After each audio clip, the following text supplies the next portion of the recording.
Good evening. According to the key, the job description of the Secretary-Treasurer is as follows.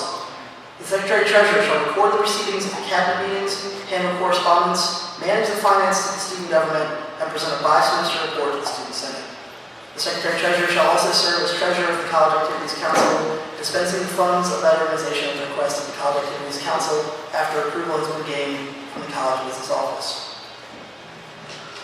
Gentlemen, I'm glad to see 4 of you out tonight that are interested in student government, in particular the financial side, and are willing to become stewards of the school to help make sure that the student finance money, which is in effect our money, is spent properly and in accordance to the wishes of the student body as a whole. This time, from my immediate left, if you get on the table and briefly introduce yourselves.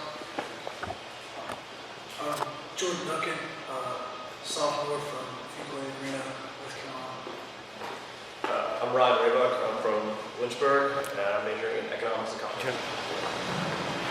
My name's Paul Thornton. I'm a sophomore economics major here. I have minors in public service and law and public policy, and I'm currently in my second term on the CAC. My name is Seth Wagner. I'm a sophomore from Richmond, Virginia. I'm an econ and commerce major and a writing minor, and I've also served 1 term on the student senate. Thank you very much. The first question is a brief background question. It'll take about a minute to answer the following question. Why are you running for the position of Secretary-Treasurer of the student government? And we'll start again with Mr. Duncan. One of the recent events at the college that we all know about kind of inspired me to want to run for student government and have a particular interest in kind of economics and budgeting, so that's why I chose Secretary-Treasurer. I feel like my leadership skills will enable me to do a good job in that position. Likewise, according to the recent events that have taken place here on campus, I too sought a further leadership position here on campus that would deal with the funds, our funds as a campus. This past summer, I was an intern at Babcock & Wilcox Company in their accounts payable department, and so I was dealing with making journal entries and dispensing funds to different companies and that kind of stuff. And I've served as this year as a resident advisor, and next year I'm going to be serving as the head resident advisor for all freshmen and new students. So once again, tying in that leadership experience there. Well, what's been going on recently is certainly important, and we can see that we need student leaders who are going to stick up for the students. But it goes further back than what's been happening just recently. For years now, there's been plenty of wrongdoings that have gone on, plenty of student rights that have been violated. So we need someone who's going to be able to stand up for us and stick up for the students. And that's why I decided to get the race. Like I said before, I'm an economics and commerce major. I've served this year on the student senate, so I've seen these clubs come in firsthand and submit their proposals. And if you combine that with my passion for the school and what the school stands for, and the fact that money comes from every single student towards this fund, it's really something I'd like to be a part of. The formula for the student activities budget is very simple. Part of your tuition is a $208 student activities fee that comes from every student. Assuming that we hover around 1,000 enrollment, that's a budget of excess of $200,000. So we'll start at the other end of the table, Mr. Wagner working toward me. What qualifications do you all believe that you possess that would allow you to oversee a budget in excess of $200,000? Well, again, I've taken classes in accounting, and I think I've demonstrated so far since I've been here a strong capability of working well with others, and I'm willing to work with others as to what they do. As of right now, I don't think any of us can say how much money we can get each club, but I look forward to working with the leaders of each individual club and going from there.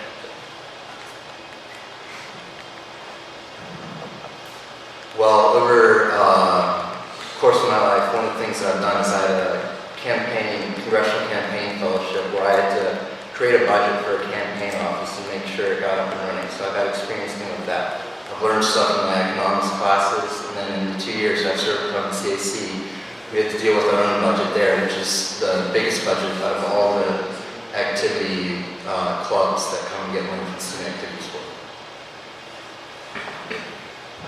Like I just mentioned a few moments ago, this past summer I interned with the Babcock Wilcox Company in their accounting department, and the experience I gained there was very similar to the things that need to be done in the Secretary Treasurer position with allocating funds to different people. In this case, it was companies, so it was larger amounts, but it's the same exact concept, and I'm extremely confident in my ability to do that unbiasedly and just keep it by the books. As long as you get the paperwork in by the rules and by the books, you will get your money that you're going to be allotted.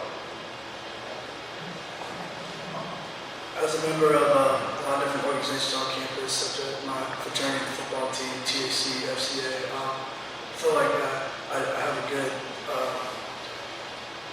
good knowledge of how clubs work, and I founded a Christian football camp that I managed the budget for that operates during the summer. While I was working with my fraternity, I was in charge of collecting alumni donations, and I believe that my social skills that will enable me to be able to communicate with the communities to make sure that money gets allotted. Next question, very simple yes or no question, one word answer. Have you read the Student Government Constitution in the key? Yes. Yes. Yes. And yes, I have. One of the issues that comes up with this job is having to look at what clubs have in their possession, in their school accounts, at each given audit when they're asking for more funding. And an issue you have to address sometimes is when funds are in accounts, there's sometimes a note made whether or not it's from lack of activity of the club, or whether or not the club has this idea of saving up funds for a large purchase at some point in time in a given period of years. There's been a movement recently, the past few gentlemen who've held my position, to really cut down on clubs carrying over expenditures and carrying over monies from semester to semester. So if you'll respond to the question, how would you deal with clubs that want to save money in order to get to a larger expenditure sometime in the future? And we'll start at the table this time. In my opinion, this is the best part of the position. I look forward to getting to know the leaders of these various organizations, seeing them go through these processes, and learning what their goals is. I really like the school. I'm very active, and I've seen some projects go through that students are very passionate about. I look forward to helping these students carry that out. And likewise, if a student's not doing their job, I won't hesitate to interfere and say, no, you can't do that, but I look forward to working with them. Well, there's really no cut and dry answer for that. Sometimes clubs do need to save up money for future expenditures. Maybe the club lacrosse needs new jerseys, new uniforms, so they have to save up money for that. And the rugby's had to do that in the past. Other times, funds are just sitting there because of club inactivity. Some clubs go through dry spells where they're not as active but come back later. So I think as Secretary Treasurer, you just need to make sure you fully investigate the situation and work with the leaders of the various clubs to find the optimal solution.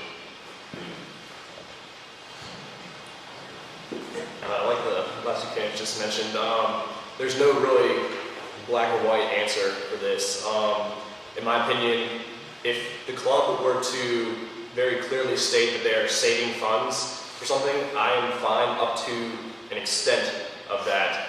Obviously, you can't just be stockpiling cash for years upon years upon years. You have to have a set goal, and then I would suggest that they also seek other fundraising methods in order to reach that goal in a quicker pace. I'm kind of just going to echo what everybody else has said. We have to look at it on a case-by-case basis. I think there's certainly clubs that have needs that it's going to take some time for them to accumulate enough money, but if it's been decided that they should be allowed this money, it's their choice of what they do with it. You gentlemen have all realized a very good point that other student government positions do deal very much with the black and white of things, but this is one where you're dealing a lot with things in the gray, so I'm glad you all realize that now.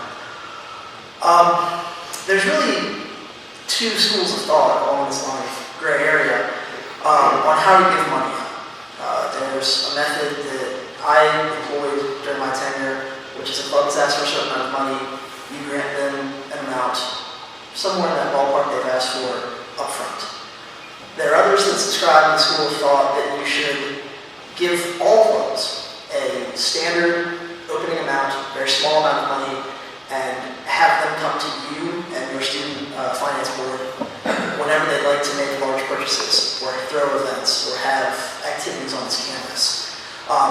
Those are not the only two schools of thought involved in this, but if you very briefly kind of give a little bit of insight into your allocation style, because in the end, this is your money. How do you feel you would best distribute it to the student body? We'll start at this side of the table again. I would say I would fall more to Mr. Bowman's school of thought. I would can't really allow just a small amount of money to every club to make them come whenever. I would like the club to decide, the amount which they deem fair and needed. We would review that, but there's certainly some clubs that just probably just will not be able to be financed if not enough members are benefiting the school. I believe that each club would need to come to the Secretary Treasurer and request a certain amount of funds and have a plan for what they want to do with those funds for the year. And at the end of the year, when they get audited, you're going to look back at what they did and compare it to what their plan was. Then you're going to go from there in order to make future allocations of their funds. Well, for me, it would vary case by case. There's a lot of different variables I would take into consideration when appropriating activity fees money. What's the size of the club? How active are they? How many events do they do? Are their events public? Are they open to people? You have to consider all the different variables because you want to make sure that the money gets distributed in a fair way that allows for the most activities for students to go to and to enjoy. I would also follow Frazier's school of thought. Some clubs need more money than others. That's just the way it is. And the way I would go about doing that is sitting down with each club's leader and going over their plan and then seeing what they propose and then assessing it from there and making my decision. I'll let you give this a second of thought before you answer if you'd like, but without caveats or explanation, in one word, please describe yourselves. We'll start with Mr. Wagner. Let's say motivated. I'd say fair. Determined.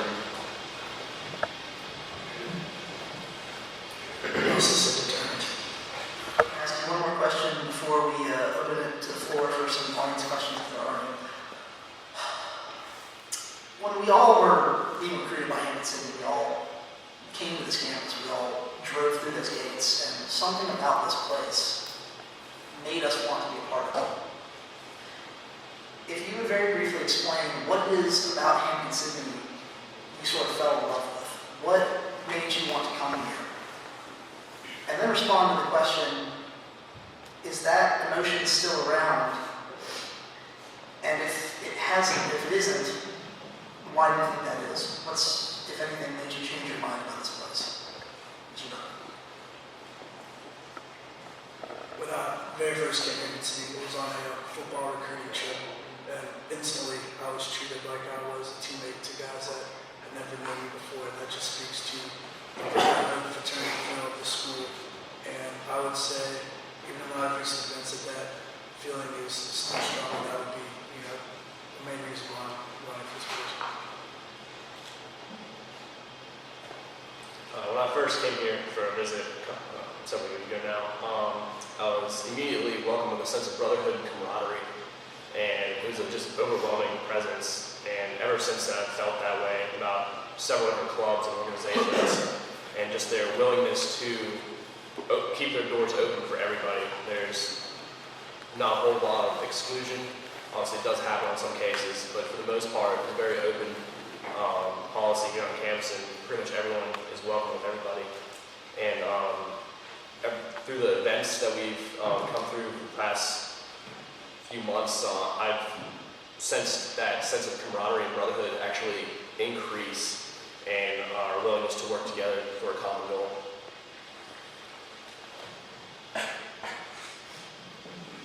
I first came here to Hampden-Sydney when I was 4 years old, when my parents decided to move down here. I grew up here on this campus, and while I was growing up here as a child, the students, the faculty, the staff, everyone around here was always looking out for me and trying to protect me to make sure that I had every opportunity that was available to me. So growing up here, this place felt like home, and I knew that this was the place I wanted to be. It was the only school I applied to because I knew if I was here, there'd always be someone looking out for me because people stick together around here. And my feelings haven't changed about the school since I've been here. I'm still glad that it's the only school I applied to.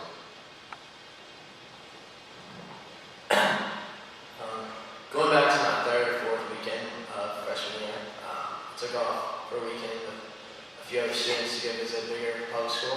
And on the way back, we were driving through the gates, and an older senior was driving. And I think someone remarked, one of the young guys I was with, geez, good try coming back here.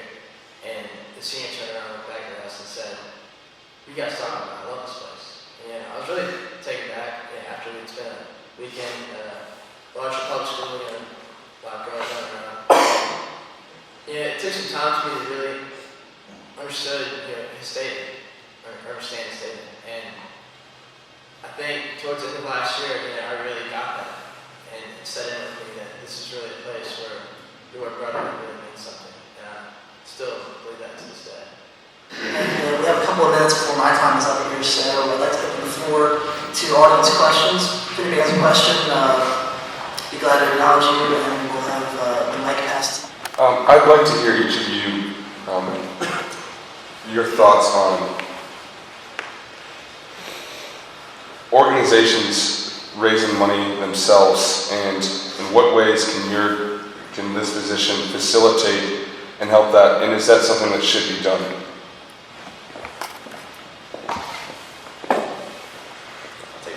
Anyone would like to answer? I think organizations that demonstrate that they want to help raise money are run well. If they're making an ongoing effort to raise more money, I'd be more than willing to work with them, whether that's allocating money towards a fundraiser or simply just providing my aid and my assistance towards raising the money. So I'm more than willing to work with those types of issues. I think that's a great idea. I know in the past when rugby had a club status, one of the things they would do is try and raise money themselves. I know other clubs do similar things too. So I would be actually eager to work with clubs who are trying to raise their own funds too, because it makes the job easier. It allows you to spend more money helping out other clubs and allows there to be more money to be put on for activities for students. So I think that's great. And any club that wanted to do that, I would support them fully. Likewise, I think it's a great idea. I'm actually 100% behind that idea.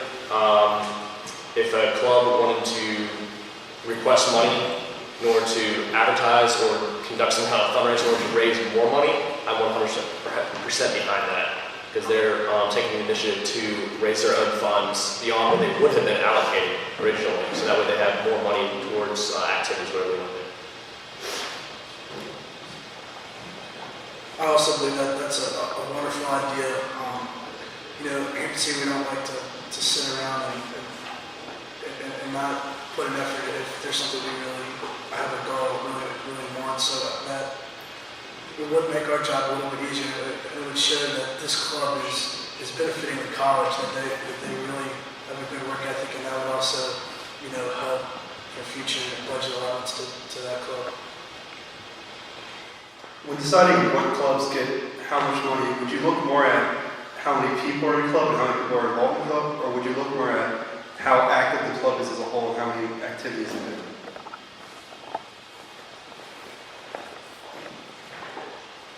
I would definitely look at how active the club is. There's certainly clubs with low membership that can do a lot of great things for the college, and if you kill off a small club, there's no way for it to grow. So there's no reason, to take money away from a small club as long as they're actively participating. Before allocating funds, I would request all clubs to give a plan for what they would desire to do with their facilities. That way you can determine and knock out the bias of size or participation, exactly what they are seeking to do, rather than based on how many participants they have. Size of the club is important. There are some clubs that are bigger, so they have more students, they need more funding, but it's not the only thing that matters. There are still small clubs here on campus that do plenty of activities and plenty of stuff and have a lot of wide support from the rest of the student body. So just because a club is small doesn't mean that it wouldn't be taken seriously when it came time to appropriate funds for the various clubs. I think you have to take each, or the size, no matter what the factor in looking at the club, but I don't think the size of the club should determine how much money you get. I think their willingness to do and follow the plan and how active they are should determine how much money the club gets. All right. As a former CAC chairman, how much money do you think should be funneled into activities and events through the CAC per semester? Give a rough estimate.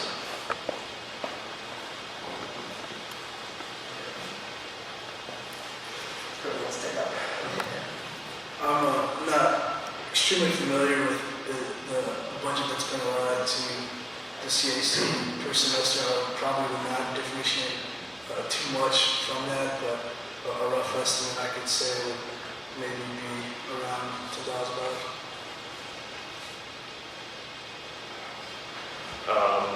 Likewise, I wouldn't really differ too drastically much from the average they've been allocated in previous years.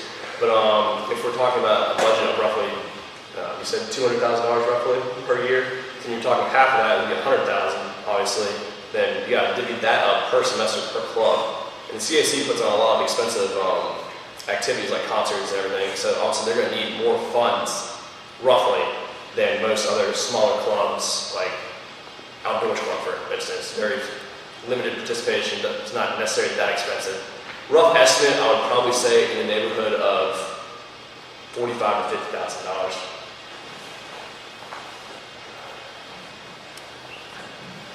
Well, I've served 2 terms on the CAC, so I have a fair understanding of what the budget process is for them. I understand it. I know how much money they need. I know the struggles that we faced in the past 2 years. I understand the problems that come with lack of funding when you try and put on major concerts. The thing is, when you put on a major concert, you spend a lot of money just on productions right there, not including the actual artists. So these are highly expensive events.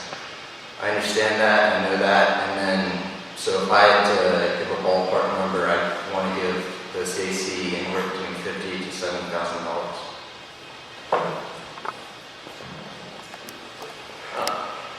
As an outsider who hasn't served with the CAC, I would like to say that I think they've done a great job the past 2 years in terms of diversifying their events and making it appealing to all students. So I would say that why change the amount of money that they've been given? And if it's $50,000, then I'd be more than willing to allocate $50,000 or work with them to see if they want more.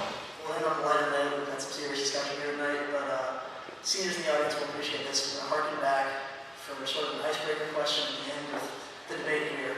This was given to us in the freshman election cycle in 2008. If you could describe yourself as a candy bar, what would it be and why? Such a good question. Take some insight. Maybe Milky Way. Everybody likes Milky Ways.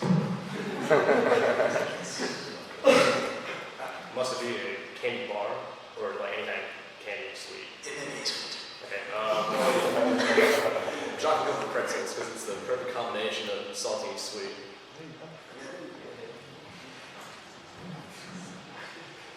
Probably the payday, because when I'm secretary treasurer, I'm going to be wanting to give out money to everyone.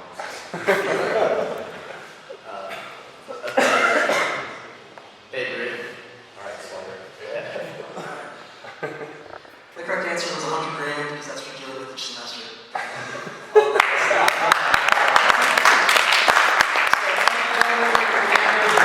Appreciate you all coming out tonight. Appreciate you discussing